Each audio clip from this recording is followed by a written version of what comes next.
Perkenalkan, nama saya Kristin Bayu. Saya mahasiswa dari Prodi Psikologi di Universitas Nusa Cendana Kupang. Di sini saya akan memberikan materi tentang stres. Jadi bagaimana stres dapat menurunkan sistem imun, apalagi ada dampak dari COVID-19 ini, sehingga pemerintah menjalankan sistem social distancing. Jadi di sini juga ada penjelasan bagaimana cara kita untuk mengurangi stres sehingga sistem imun kita tidak. Di sini kita mesti mengetahui dulu, apa sih itu stres?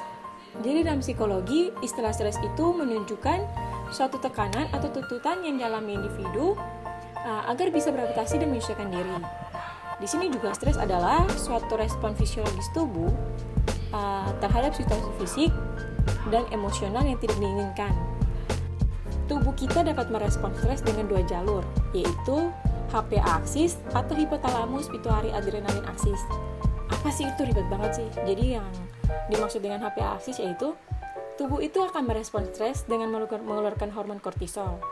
Hormon kortisol itu berguna untuk mendistribusikan energi pada organ yang membutuhkan. Yang kedua, aktivasi sistem saraf simpatetik, yaitu tubuh akan merespon dengan menghasilkan hormon adrenalin dan juga non-adrenalin. Jadi di sini stres juga berdampak negatif dan juga positif. Perbedaan dari kedua dampak itu yaitu bagaimana cara seseorang dalam mengelola kejadian yang menimpanya itu. Jadi di sini ketika mampu menerimanya, dia menerimanya dengan perasaan berat hati, rasa takut, rasa ingin kabur dan juga kekhawatiran, maka orang itu akan mengalami distress yang berkepanjangan. Sedang menerimanya dengan bijak, tanpa rasa takut, memotivasi hidup, dengan menerimanya sebagai suatu tantangan yang harus diselesaikan. Di sini kenapa sih stres dapat mempengaruhi sistem imun seseorang?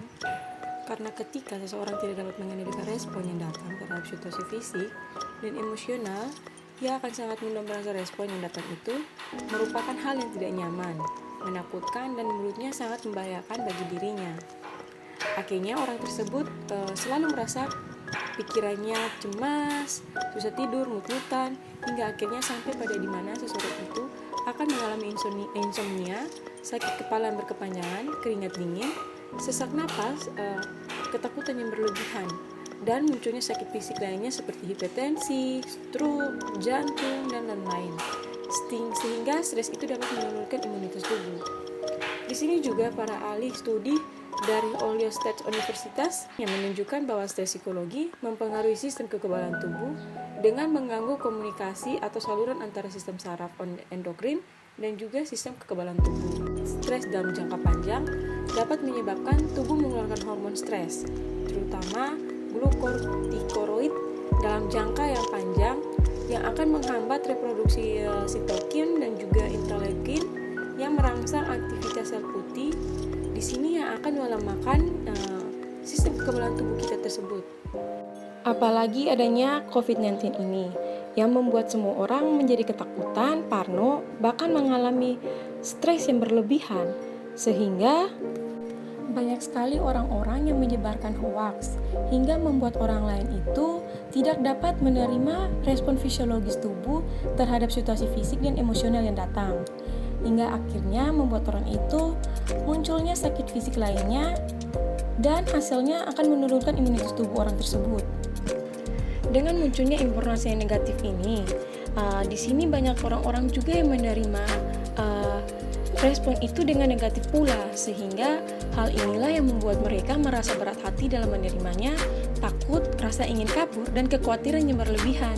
Disinilah yang harus dapat dilakukan seseorang dalam mengelola informasi yang datang tersebut, hingga dapat memacu hormon kortikol dan dapat beradaptasi dengan baik terhadap informasi yang datang sebagai sesuatu yang dapat memotivasinya.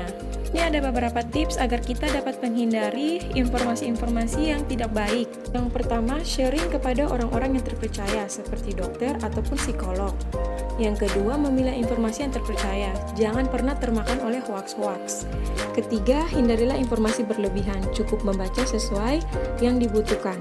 Bagaimana sih cara kita menjaga sistem imun agar kita tetap sehat melawan COVID-19 ini? Yang pertama, kendalikan emosi. Meskipun kita di rumah, tetapi kita dapat berhubungan dengan keluarga maupun teman-teman secara virtual.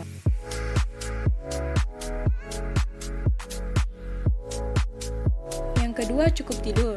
Tidur yang cukup menjadi salah satu cara agar kita dapat meregulasi sistem imun agar tetap terjaga. Ketiga, konsumsi makanan yang sehat. Untuk mendapatkan sistem imun yang sehat, tubuh memerlukan makanan yang bernutrisi, seperti sayur dan juga buah-buah. Yang keempat, olahraga di rumah. Olahraga ringan dapat membantu proses regenerasi sistem imun yang mengurangi peradangan tubuh. Kelima, kita harus berhenti merokok. Rokok dapat mengganggu berbagai sel imun.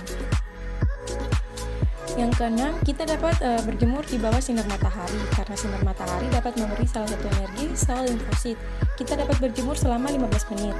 Yang terakhir, kita dapat mengkonsumsi lemak sehat, di mana lemak sehat dapat membantu meningkatkan respon imun. Jadi teman-teman, itu merupakan penjelasan dari bagaimana stres dapat mempengaruhi sistem imun kita. Semoga ini dapat bermanfaat ya.